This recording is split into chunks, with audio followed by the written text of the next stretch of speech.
personas nada más y ampliarlo a más gente, ¿no? A todos los que han solicitado entrar. Y creo que esto va a ser muy interesante. Él ha modificado un poco la estructura inicial y bueno, vamos a ver cómo funciona. Yo creo que haber reunido a gente con perfiles tan distintos creo que va a tener resultados muy interesantes, ¿no? Quizá pueda tener pues, en el futuro cierta continuidad. Y bueno, otra cosa, esta ya es de logística. El baño está en el patio, en el acceso al patio norte. Hay un acceso justo, no sé si habéis visto, bueno, hay los pasillos estos por donde se accede, se pasa de un patio a otro. Hay otros justo detrás del escenario. El acceso de la izquierda es donde está la biblioteca y hay unos baños. Entonces, sí, no sé cómo tienen planteado las horas. Talleres en inglés, así que cuando quieras, Zachary. Hi, thanks for coming. I wanted to thank Media Lab and the Trade for having me. I want to thank Marcos, Gustavo, and Sonia and Karen and Monica for arranging it and everybody else who's involved. It's really a pleasure to be here and to be talking about a subject which is really dear to my heart, which is animation and making things move and how we can make things move in a compelling and lifelike manner and why we should be interested in that topic. And it's really born out of a class that I taught at Parsons for the last couple of years, which I've called ALGO. It was called Algorithmic Animation. And it was really just a class where I was teaching the basic principles about animation through code, both as a way of understanding animation and as a way of understanding programming. And I think that as we work through this workshop, you'll see both of those things reflected. That algorithmic animation is, in one sense, a way to understand animation and to understand motion, and in another sense, a way to understand algorithms, that we can make these ideas and rules and principles evident. So I'm going to go over a little bit about kind of big, large picture stuff, and then we're going to jump in to the first day. Why are we here? Day one. Why are we here? I think the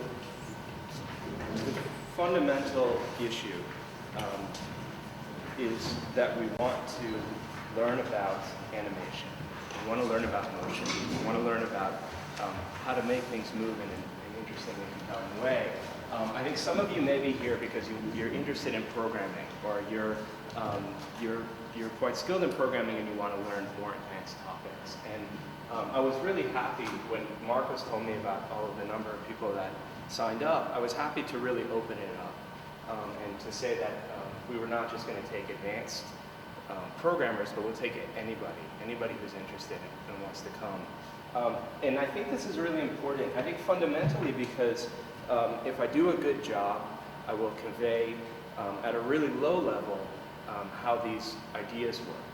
And if you get how these ideas work, it doesn't even matter to me if you understand how the code works. I think the ideas are really the fundamental thing, the most important thing. If you are new to this, we're going to sort of jump in, and I'm going to kind of give a very brief overview of processing and talk a little bit about programming, but we're going to jump in at a sort of midway point. And if you're new to this, please keep in mind the following idea. And this idea, I think, is really important. And whenever I teach a class, I always talk about this idea. The idea that the information we're going to talk about is going to unfold over time. And so it might seem very compressed, but it's basically because I'm going to stuff a semester's worth of information into 3 days. So you're going to get the same course that I teach at Parsons, but over 3 days. So it's going to be very compressed. And just imagine that the ideas will unfold over time. And even if certain concepts don't make sense to you yet, or certain ideas of programming don't make sense, just be patient and kind of keep that principle in mind. Today we're going to talk about 3 topics, linear and nonlinear motion, sinusoidal motion, and mouse path, or path following. These are all fitting under the realm of explicit animation techniques, and I'll talk in a second about what I mean by that. First, some kind of big picture things, and I can never remember what to talk about, so I always use images. The first, so the images remind me of what to talk about.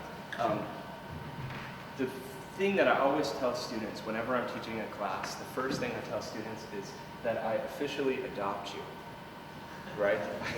I adopt you, right? So, and I say this to all of my students, and that means that I adopt you, that I'm here to help you through the material that we're going to go through, but I'm also here to talk about the work that you're doing, if you have specific questions or problems that you're interested in. And students really take advantage of me, it sounds very bad. Students really take advantage of this offer, which is really important to me because that's how I get to know people. And it's also important that people really, that I want to help you, okay? So I officially adopt you. And that means, stay in touch with me and so on. My email address, Marcos, did you send my email address out? My email address is zlieb@parsons.edu, so just write it down. The second image reminds me to tell you to ask a lot of questions. That I basically, what's going to happen is I'm going to go through a lot of material because we're going to cram a semester's worth of information in 3 days, and it's not all easy stuff. And so it's important for me to, and the other thing is I don't have the fortune of knowing you over a long period of time, and therefore I can't read your facial expressions and understand if you understand what I'm talking about. And therefore, when you ask questions, you'll help me know what I'm being clear with and what I'm not being clear with. And that's probably going to be the best kind of form of feedback. And please stop me and ask me to repeat things and so on. It's really important.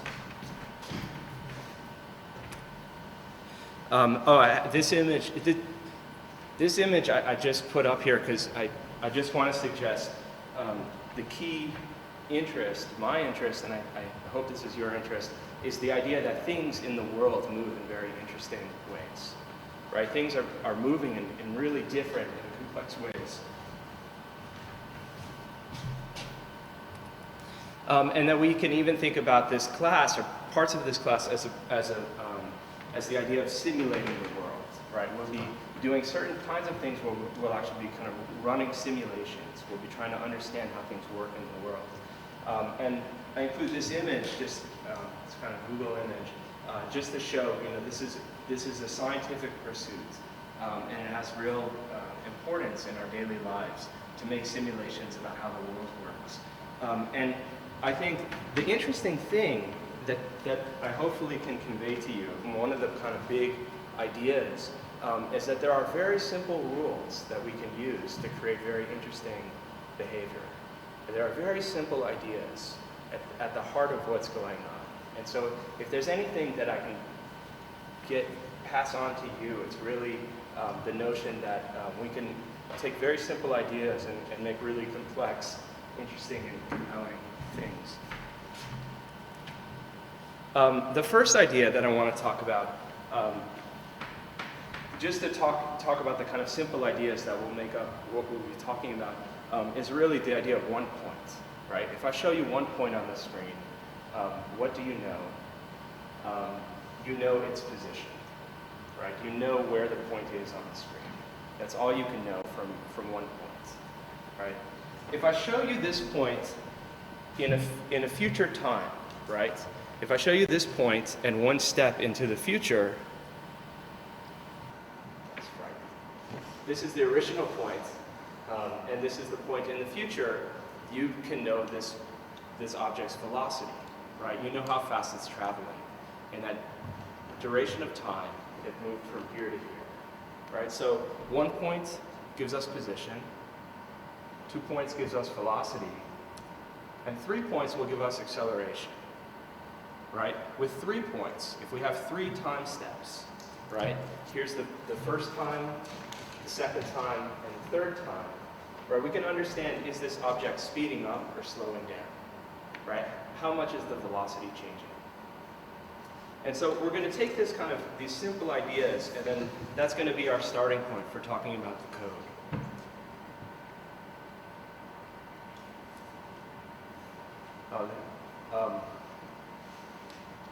I can't stand software, so I made my own PowerPoint program, but it messes up sometimes. So this is supposed to be an image of Yoda, and the idea that I want to convey to you is that I'm going to, in this course, try to teach you a bunch of really important, useful things, and think about it as I want you to use them as a force of good. I do not want you to become a force of evil, right? So a force of, and I'll talk a little bit about what I mean by that, but I think you'll get a sense from as I go, what material I go over, what I mean, but I want you to be a force of good. And finally, these images remind me of what to talk about. My partner Golan always has this thing that we're always saying to each other. It's this kind of maxim. And the maxim is, if it doesn't happen in under a 30th of a second, it's cold pizza, right?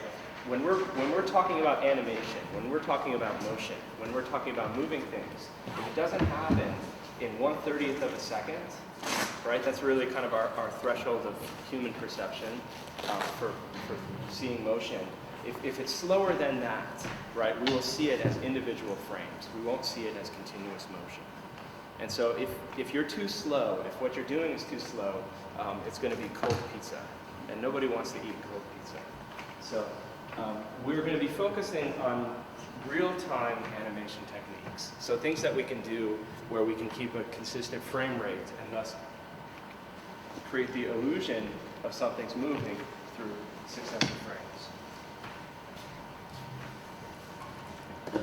The course is going to be divided into basically two topics, explicit and implicit animation techniques.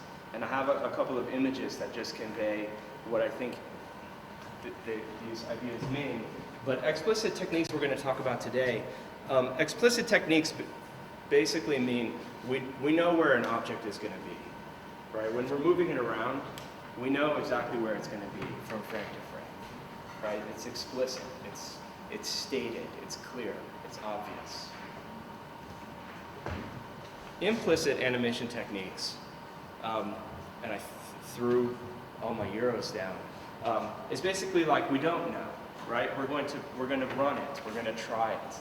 It's implicit. We can't tell where things are going to be at a given time, but we can create the system and we can let the system run. And so the first kinds of things we're going to be talking about are very explicit animation techniques. Just talking about we know where an object's going to be. And then the second half of the course, which will be tomorrow and the following day, will be implicit techniques, where we really kind of set up the initial conditions and we let them run. And it's a really hard problem to figure out where things will be, but we'll be able to see it and understand what's happening. Okay, the most important concept to get today, the most important idea that I hope to convince you is that we love numbers that are between 0 and 1. Okay? When we're focused on animation, when we're focused on motion, especially for this kind of first exercise, but just in general, we like to have numbers that are between 0 and 1. I'm going to explain it in a second when we start to look at the example, but this is probably the most important thing. I'm going to take a break from this. I'm just going to show a couple of things that are actually on my hard drive, so I'm going to take advantage of that, just to show you some really nice examples of animation techniques. I'm sure many of you are familiar with the soda constructor, which is created by Soda, which is a company in the UK. I just want to show you. It's going to take a second to load. But this was created, I think, in something like 1996. It's still a really popular.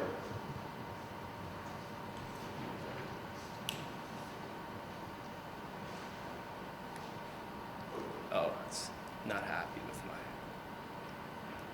slideshow.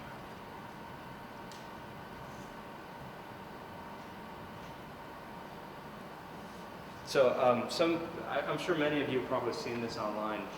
If you just Google soda play or soda.co.uk, it's a group. It's about 10 people in the UK. But the creator, one of the creators, Ed Burton, really stumbled on a core principle of animation, which is really that you can take these very simple rules and ideas and create really compelling, lifelike motion. So I just wanted to show you this. You can actually they have a tool called the Soda Constructor, and you can try this out yourself, and you can create your own creatures, and they just work on sort of spring-based system. And we'll talk about springs on the third day.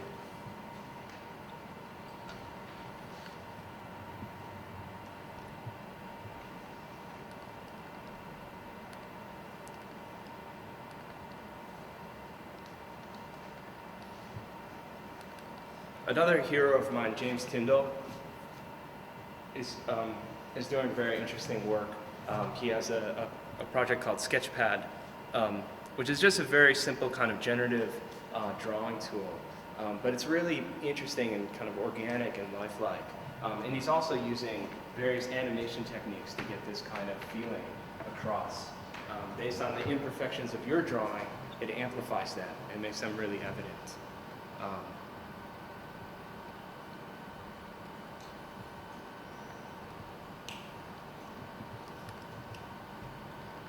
Also, another one of my heroes, Danny Brown, is doing very interesting generative work. So creating sort of organic forms using animation and algorithmic techniques.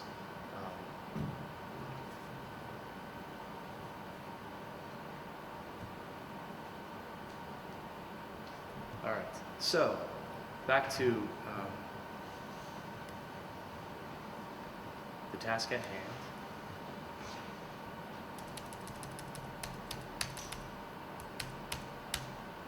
Okay, we love numbers that are between 0 and 1. What we're going to do is we're going to focus on linear and nonlinear motion right now. That's going to be our first kind of principle that we're going to think about. And the top image is an image of how I would describe linear motion, which is that every step is an equal interval. Right? As I'm moving from one point to another, that I'm taking equal steps. Right? My velocity is not changing. I'm moving at a constant rate. Right? And the truth is that most objects in the world don't move in a linear fashion. So if I took, for example, this bottle and rolled it across the floor, it would slow down because of the friction on the floor. So it would start fast and it would slow down over time. And so the steps from frame to frame would be smaller. There's also the opposite case. Things speed up, cars accelerate, things start moving faster, or so on. And so what we're going to do is we're going to look at linear and nonlinear motion. And I'm going to teach you a very interesting property of numbers that go between 0 and 1. Can you see the board? No. No. Okay, so that's...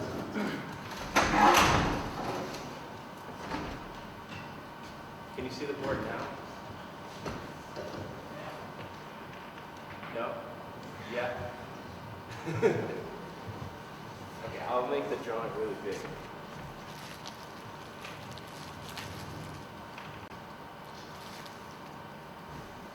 We're going to talk about numbers that move between 0 and 1 because there's a very easy technique that we can use to make things nonlinear, to go from being linear to nonlinear and actually change the way things move.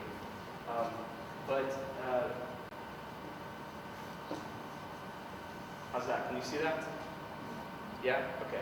So you can imagine this is a linear function, right? We go from point A to point B in a linear manner. And it's very important that this is in the range of 0 to 1. I'm going to show you a very simple technique. If we have a variable, a value that's going between from 0 to 1, I'll show you a technique where we can curve it, where we can make it nonlinear. So, for example, curve it like this, so that we start slow and then we speed up. Or the opposite, where we start fast and then we slow down. Right? You can think about, as we move in X, how are we moving in Y? Right? As we move in equal steps across, what's happening in Y? And so, in the linear example, every step in X is an equal step in Y. Right? But if we move in this kind of curve, every step in X, if we start moving slowly, slowly, slowly, and then quicker. Right? In this case, we start fast, and then we slow down. And so we're going to talk about linear and nonlinear motion as a way of just kind of understanding how the code will be structured. How many of you are familiar with processing? Okay. How many of you are familiar with programming? Okay.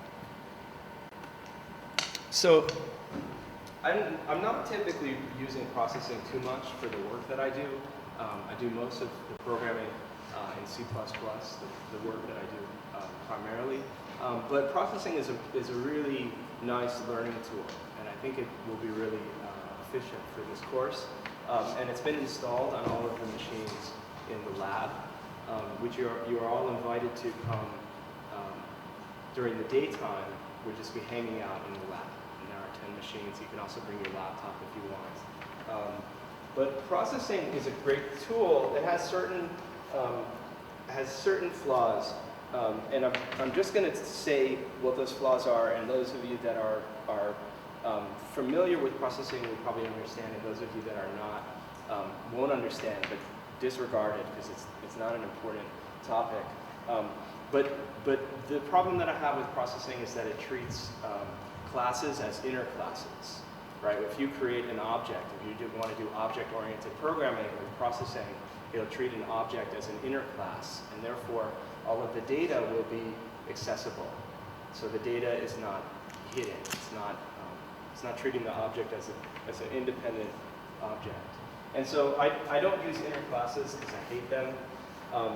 So I'm going to use an external class, and I'll explain how that works.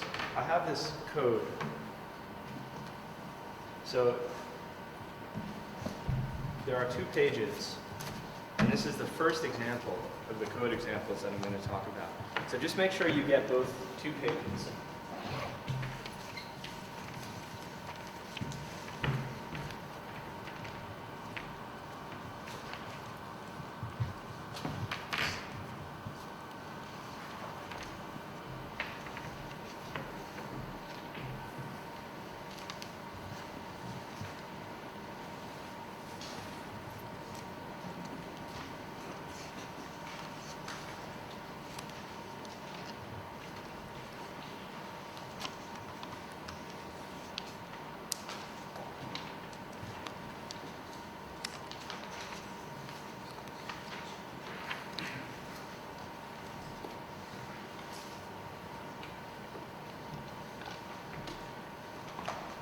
So just to help, how many of you have never programmed before using a computer? Okay, so just to be really fast, to try to get you up to speed in in 2 minutes, I try to explain everything that I can about programming and how it works. At the fundamental level, a computer is a tool for moving electricity around, right? At a constant rate. The computer has a clock. There's a certain speed. You buy a computer, you say my computer is 3 gig or 3.2 gig or 1.7 gig or so on. There's a constant speed, right? There's a clock. It's actually a crystal. That crystal regulates the flow of electricity. Electricity moves through the computer at a constant rate. Okay? Some very smart people in the early part of this century discovered that if you that you can use electricity to perform logical operations, right? That you could use electricity to do very basic logic. And what this meant is that you could actually use electricity to calculate, right? And that's where the term computer actually comes from. The actual word computer was a job. Before they had computers, people had a job that was their profession. And the reason was because of the Industrial Revolution, right? Countries had to trade with other countries, and they had to tax everything, right? And people were making money from taxes, and they needed to make tax tables, right? You needed to figure out how to tax something, how to tax goods or industry or so on. And so there were actually people, like there were really kind of genius mathematicians that would make these tax tables, right? And they would kind of produce all of these sums and calculations. And that was their job. They were computers. Okay, so now in the 1950s, we've discovered how to use electricity to control logical operations, and therefore we can calculate sums. And so what a computer is doing at a fundamental level, right, at a constant interval, it's moving electricity, right? We call this a clock cycle, one cycle. So every cycle, electricity is moved from one point to another. And you can read about this, and you can even see diagrams of these logical operations, and you can start to see how they will make calculation possible. So everything in the computer is related to electricity, the primary principle of electricity being that it's either on or off, right? That's not totally true, but in the abstract sense, electricity is either on or off. You turn the light switch either on or off. So at the fundamental level, the kind of basic principle is the idea of a bit, right? A computer is using a bit. And you've probably seen this if you see kind of like motion graphics and you see like zeros and ones. People use that as a language to describe computers. At a fundamental level, everything that's happening in the computer is either a 0 or a 1, right? It's a bit that's either on or off. And it's from those bits that we can create meaning, that we can create structure. So for example, you open a Word file, right? You're typing something in a Word file, you listen to an MP3, or you look at an image, or you're online and you download an HTML file. At a fundamental level, they all look the same, right? They're essentially a sequence of zeros and ones. And what programming is about is really about creating data. So creating data, storing data in memory, and then manipulating that data. So creating data, creating a place in memory to store information, and then manipulating that information, creating functions or verbs.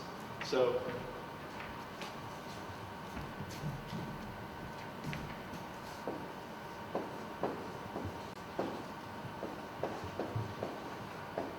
does everybody know what these words mean? What are these words in Spanish? Nouns and verbs. Nombres, verbos. Say that again. Nombres, sustantivos, verbos. Nombres and verbos? Verbos. Verbos. Nombres and verbos. Right? That's what's happening when you're programming. That's what software is. That's what coding is. Right? Nouns are the things which are stored in memory. Right? This is actual data. And verbs are the functions, the operations on those things. And so we can do various things, right? We can have a number stored in memory. We can have another number stored in memory.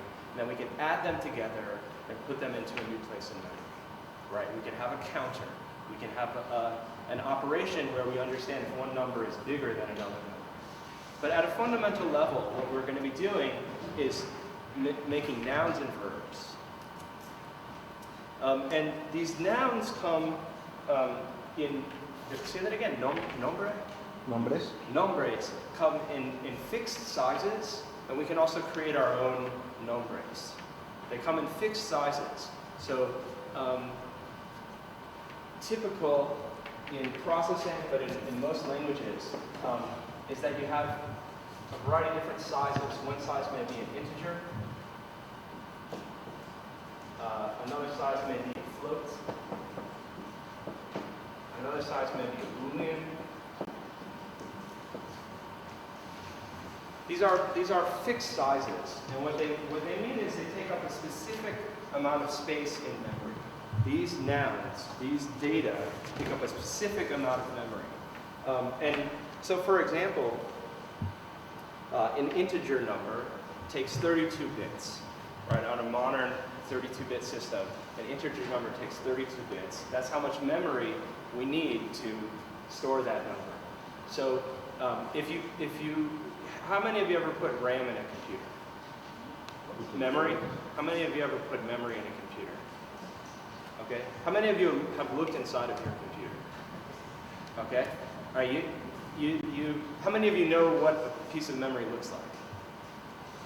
Okay. It's basically a chip. Yeah. I encourage you to look inside your computer. It's not scary. Just take a look. Okay. It's usually a chip. It looks something like this. For laptops, it tends to be a little bit smaller. But at a very low level, right, a stick of memory is basically just it's a grid of buckets, and the buckets are either full or empty, right? And when you turn off those buckets all pour out, right? The electricity has to be on for your RAM, for your memory to keep that information afloat.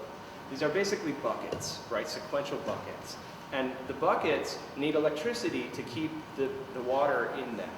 So if there's no electricity, the water just flows out, right? There's some memory like, I have a flash drive, that memory stays after there's no electricity. Or you have a hard drive, right? You write information to your hard drive, the information stays. It's reported onto magnetic material. But in RAM, which is very fast for the computer to access, that information, it needs electricity to stay afloat. It's basically just a grid of buckets. The buckets are either full or empty. And we have nouns that take up a certain amount of space. So an int, for example, is 32 bits. A floating point number is also 32 bits. A Boolean is 8 bits. Tonight, if you check the website, which I mentioned, and I'll show you again the website, I'm going to provide a link to some tutorials where you can get some very basic information about this. But at a fundamental level, we're going to be making verbs to deal with the nouns.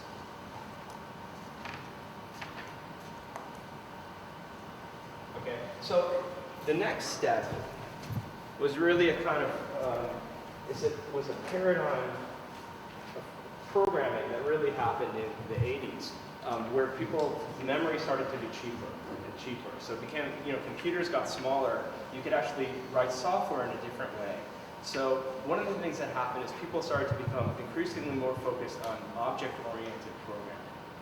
And object-oriented programming, the basic idea is that we can create objects. And those objects have nouns and verbs. Right? We can create objects that exist in memory which have both a noun and a verb. And before, we were only able to create nouns that contain other nouns. Right? But now we can create an object which has both nouns and verbs. And so this is very useful for us because we're going to be focusing on animation.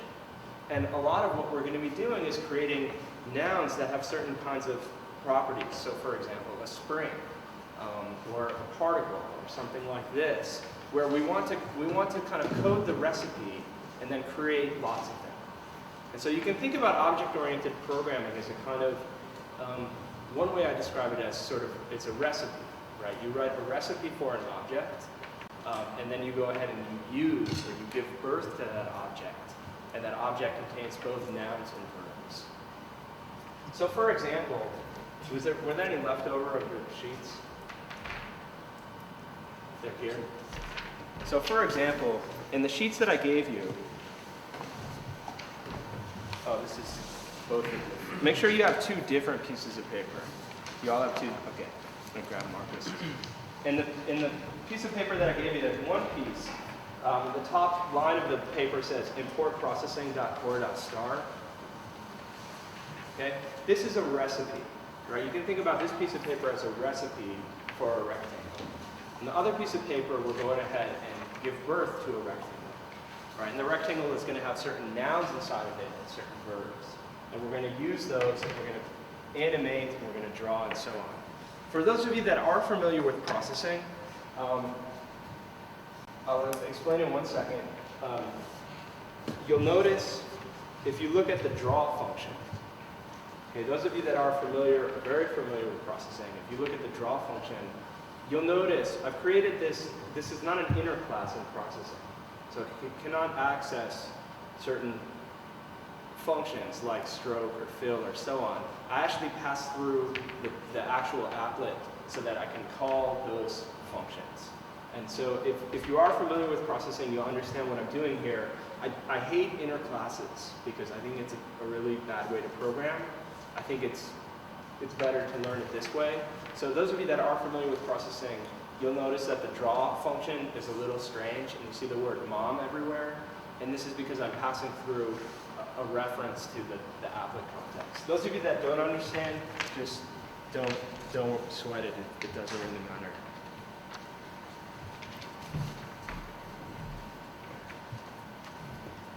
So I'm going to go over this recipe.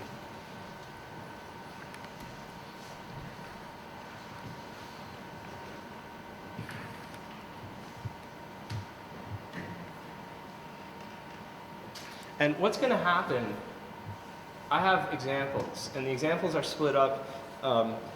There's a first number, which is the kind of like topic that we're talking about, and the second number is the actual example number. And I had meant to print more code for you to actually look at, but all this information is going to be online. It also is on all of the computers in the lab. And so tonight, when I get the website set up, you'll be able to download this and download processing and give this a try. But also in the labs are set up and all the code examples are on there. And so, for example, we're going to be talking about linear and nonlinear motion. What I'm going to do is I'm going to go through and try to explain the most important parts of the code. I tried to document the code as best I could without writing too many comments in there. But for those of you that have never seen programming before or never seen code before, comments are a way of actually speaking in English, right? It's a way of saying, disregard this, we're actually going to write English words. And so I will use comments to explain what's happening. And you'll notice in processing it kind of grays them out. And the rest of the code is also here. So processing, just to be familiarized, you can find out a lot of information online. Processing is an environment for writing code. It's also an environment for testing that code, for displaying it, and exporting and sending it out into the world. So it's really, they call it an IDE, which stands for Integrated Development Environment. And an IDE is basically kind of all in one. You write your code in there, you test your code in there, and you kind of export your code from there. So you do everything in one place. So processing is kind of one place for writing code and also seeing the code. And usually what I'll do is I'll show you an example, and then I'll talk about it. And so for this example, which is what's that? It's raining. It's raining? Yeah. Oh wow. This example, which is 1-1, is really about linear motion, right? And it's about the idea that we can move from one point to another in a linear fashion.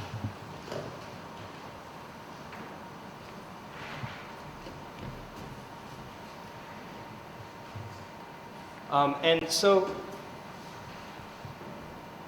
the key to this example, and the key to the examples I'm going to show you now, are really based on the idea that we love numbers which go between 0 and 1, right? And that's a percentage. So you probably remember this from math when you were really young. You had to do percentages and you had to do fractions and figure out, 1 divided by 3 was 0.33, 3333, continuing, or 2 divided by 4 is 0.5, or 1 divided by 9 is 0.18 something. We're going to use percentages, and we're going to use percentages as a way of moving from one point to another. And so the nice thing about having a number between 0 and 1 is it makes it easy to get from one place to another. So for example, if I said we need a number between, so say we have a variable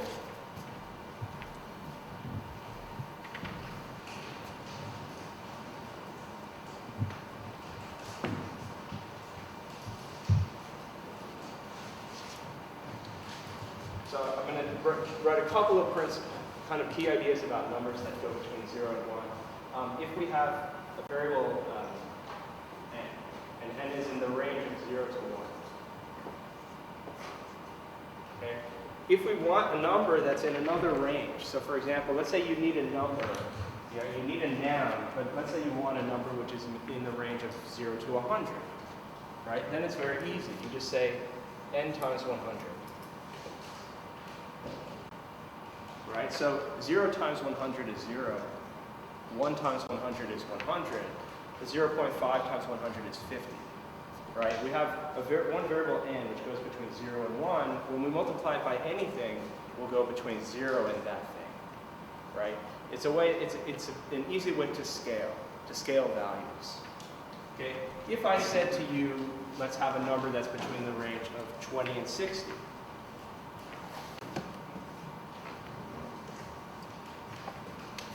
Right? Well, the first way to kind of solve this problem is to say, what is the actual range? Right? Between 20 and 60, how many values are there? So how many values are there between 20 and 60? Infinite. So what? 40. Well, Infinite. Infinite, but we're just talking about integers for now. Oh, Yeah. between them. Yeah, just integer-wise, between 20 and 60. There's an infinite number of divisions. We can take smaller and smaller steps. But if you think about being bounded at 0 on one end and 1 on the other end, right, what is the range? So you said 40? Okay, so our range is 40. So n times 40 will give us a number between 0 and 40. And so then what do we do to it to have a number between 20 and 60? Add 20. Add 20.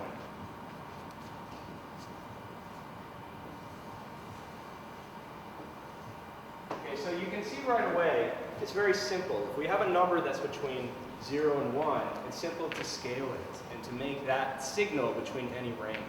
And you'll see in some of the later examples that I show you, we'll actually have information with different types of coordinate systems. So we may get mouse information. So your monitor is 1024 by 768. So you're getting information about the mouse that's in the range of 0 to 1024 for X and 0 to 768 for Y, right? And then we may need to put that to another range. And so we'll be converting those numbers into percentages. The other nice principle about numbers between 0 and 1 is that it's easy for us to interpolate between two values. So for example, in the first code that I show you, I write down this general formula. Okay? If you have 2 points, point A and point B, right, and you want to figure out how to move between point A and point B, right, you can use a number that goes between 0 and 1 to get from one point to another, right, to interpolate between one value and another.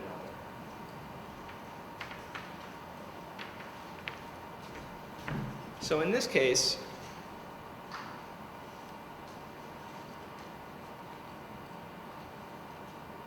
I actually wrote it wrong. You can correct this on your paper if you want. I'll correct it online tonight. This is the formula. So as percent goes from 0 to 1, right, this value, 1 minus percent, actually goes from 1 to 0. Right, as percent goes from 0 to 1, if we take 1 minus percent, it actually goes from 1 to 0. And we take that times the first position, and percent times the second position, and that gives us the in-between position. Right? That's a way of interpolating, going from one point to another point. And so you'll notice the first thing that if you ever want to kind of understand what an object is doing, you can look at the functions inside of the object. And so there are various functions. This is the data inside of the object. These are the nouns that I was telling you about. This is the constructor. This is the way we give birth to this object. This only gets called once in the life of the object. It's like you're only born once, right? So these objects are only born once, unless you're born again. And then we're going to pass in, when we idle, we're going to pass in a percentage. And that percentage is going to say, given those points, point A and point B, right, and this percentage, calculate where you should be between them. So for example, in my constructor, I pass in the width and height of the object, and I also pass in the x and y position of point A and the x and y position of point B. So we have to interpolate between these 2 points.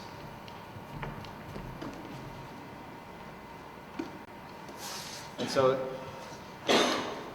this is the recipe, and this is actual, like, you do something with the recipe. This is we're actually constructing the object, making the object. And so we say that you have a width and height of 20, and your starting position is 090, and your ending position is 490.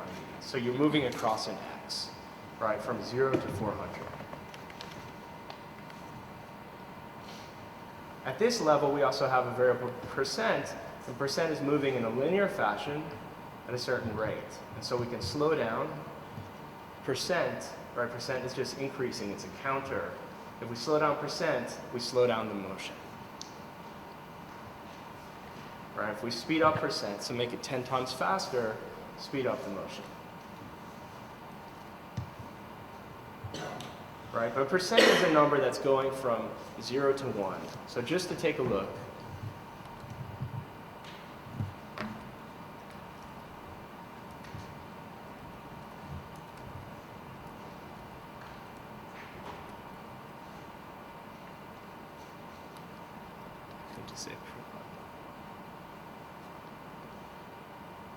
You can see this is percent, right?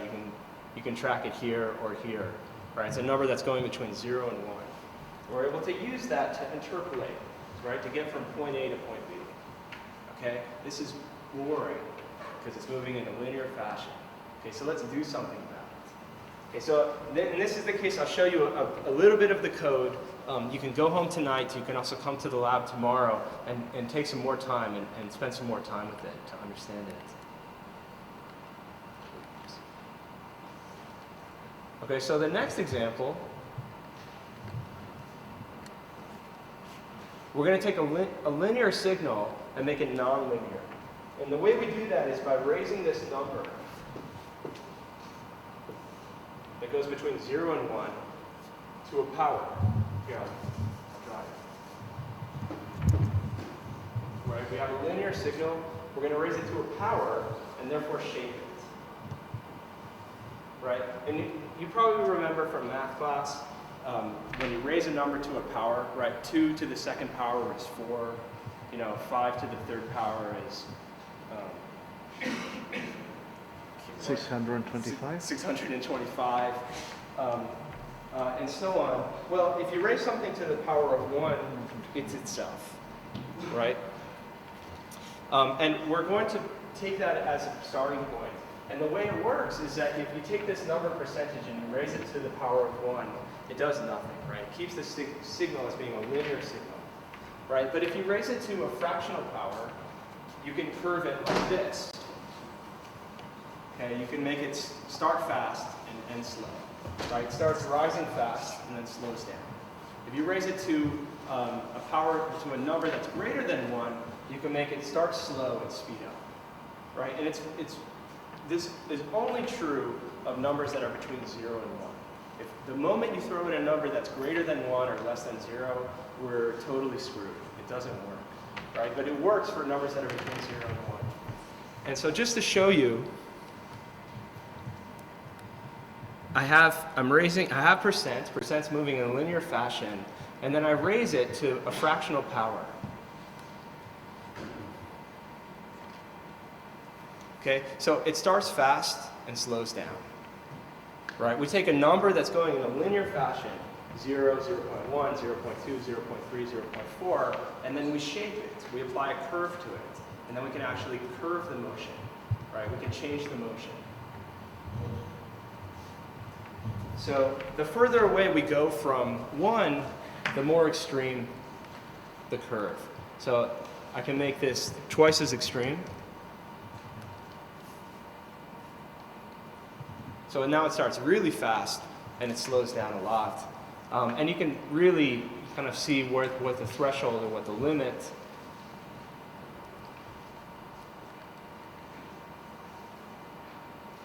Right, now it's taking huge jumps and then it slows down. Right, but it's taking always the same amount of time. It's just moving in a different manner. Alternatively, we can raise it to a power that's greater than 1. So starts slow and speeds up, right? That's this curve, right? Starts slow, it's rising slowly, and then it speeds up. If we raise this number even higher, we can make it more extreme.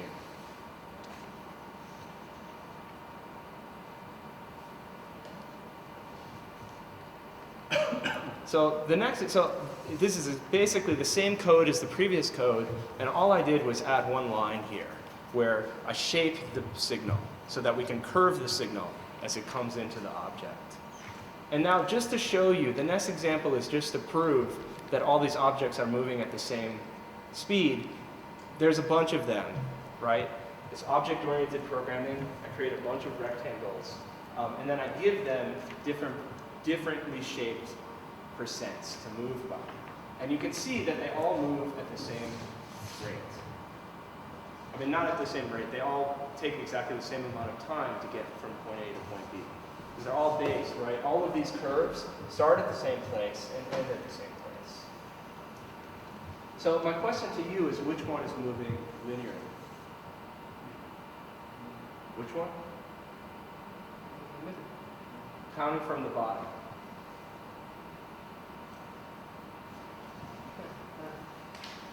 What? None of them are moving linearly? Maybe the 6th from the bottom? The 6th one? Okay, well, I'll let you figure it out. Okay, so if we shape things very close to 1, we'll get things which are slightly linear, right? They're close to linear, right? They appear linear. They appear to be moving at a constant rate, but they might be a little bit slow and speed up a little bit, or start a little bit fast and slow down. But if the numbers are very far from 1, they can move very quickly and slow down, or start very slowly and speed up. So it becomes a useful tool for us. And I can't tell you, just knowing about this, right? Just knowing about numbers that go between 0 and 1, and taking a power of them, it's been incredibly useful, and I use it all the time when I have to shape incoming signals, right? When I have some kind of value that's coming in and I have to shape it in order to get it to work in a certain way, I'm often using a power to control it, raising it to a power. I'm going to show you a couple other examples from this kind of first idea, and then we'll take a short break, and then we will look at this kind of second idea.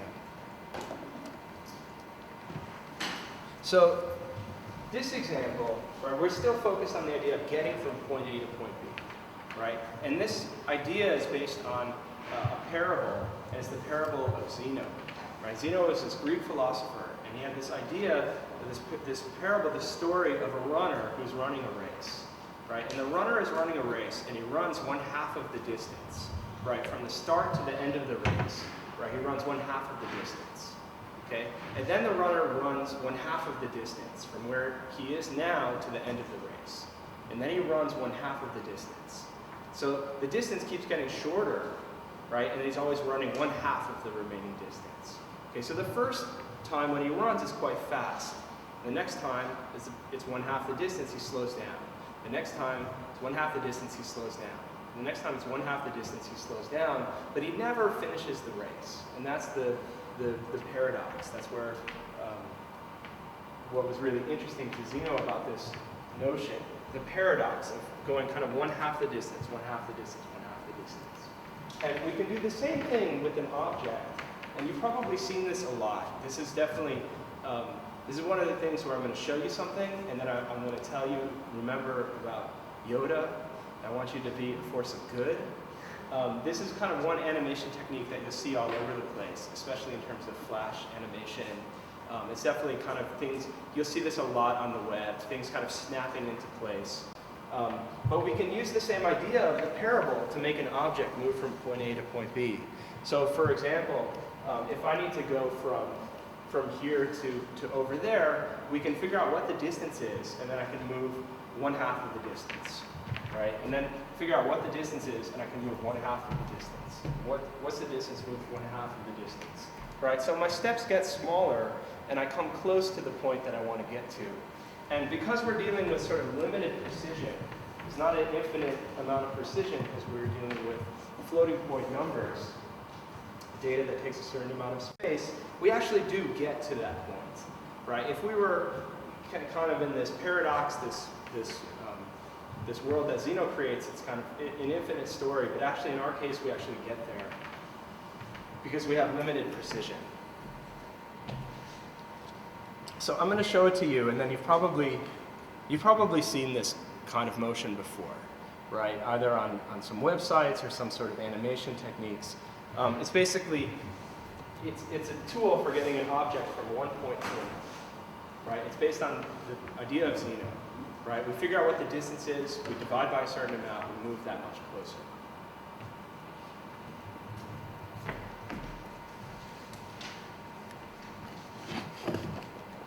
Okay, so this code will be online, you can read about it and so on, but we can control the speed, and right now there's a certain speed.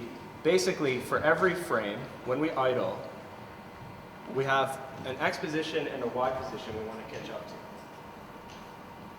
We figure out the distance, how far we are in X and Y. We divide by a certain amount, and we take that much of a step closer. Right? The difference in X is where we want to be minus our X position. The difference in Y is where we want to be minus our Y position. And then we move this much closer. So X plus equals, add to this variable, add to this noun, the distance divided by a certain amount. And if we change this amount, this speed variable, we can control how fast or how slow we get to that point. So for example, if you take the same paradox of Zeno running a race, but I say instead of running 1/2 of the distance, I'm going to run 1/7 of the distance, right? So I'm going to take this much of a step forward. And then I take the distance and I figure out what 1/7 is, and I run this much forward, right? And then this much forward. I'm still going to slow down, but it may take me more steps. So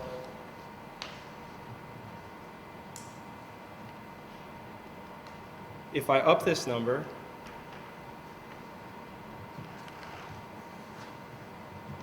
right, we're still going to catch up, but it's a much slower process.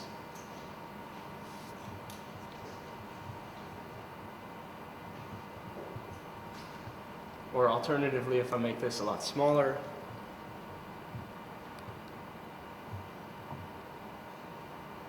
right, I'm taking larger steps. I get to the point I want to be at quicker.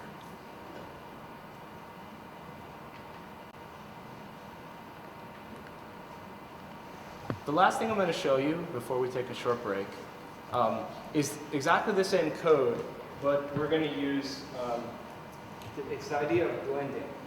And I'm going to explain this concept because this concept is important if you're doing programming and you have some kind of signal that you want to deal with. But it's basically, it's the idea that you take some percentage of yourself and some percentage of what you want to be. And mathematically, it's the same as what we just did, what I just explained to you. But it's, in some ways, it might be easier for you to see it this way than the other way.